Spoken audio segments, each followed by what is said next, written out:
Do'stlar, juda ham ajoyib yangilik. O'zbekiston Respublikasi armiyasi dunyoning yangilangan reytingida Markaziy Osiyo davlatlari ichida eng kuchlisi deb topilibdi.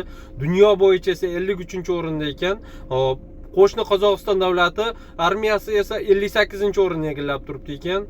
Do'stlar, yaqinda muhtaram prezidentimiz qarorlari bilan harbiylarda oyliklari oshirilishi haqida o'qigandim va bundan juda ham xursand bo'lgandim. Sababi mardlar qo'riqlaydi vatanni deganday. Aynan shu harbiylarimiz borligi sababidan ham yurtimiz tinch, xotirjam. Aynan shu harbiylarimiz kechalari bilan uxlamasdan o'z vazifalarini bajarayotganligi sababidan ham biz xotirjam ko'zimizni yumib uyquga ketamiz.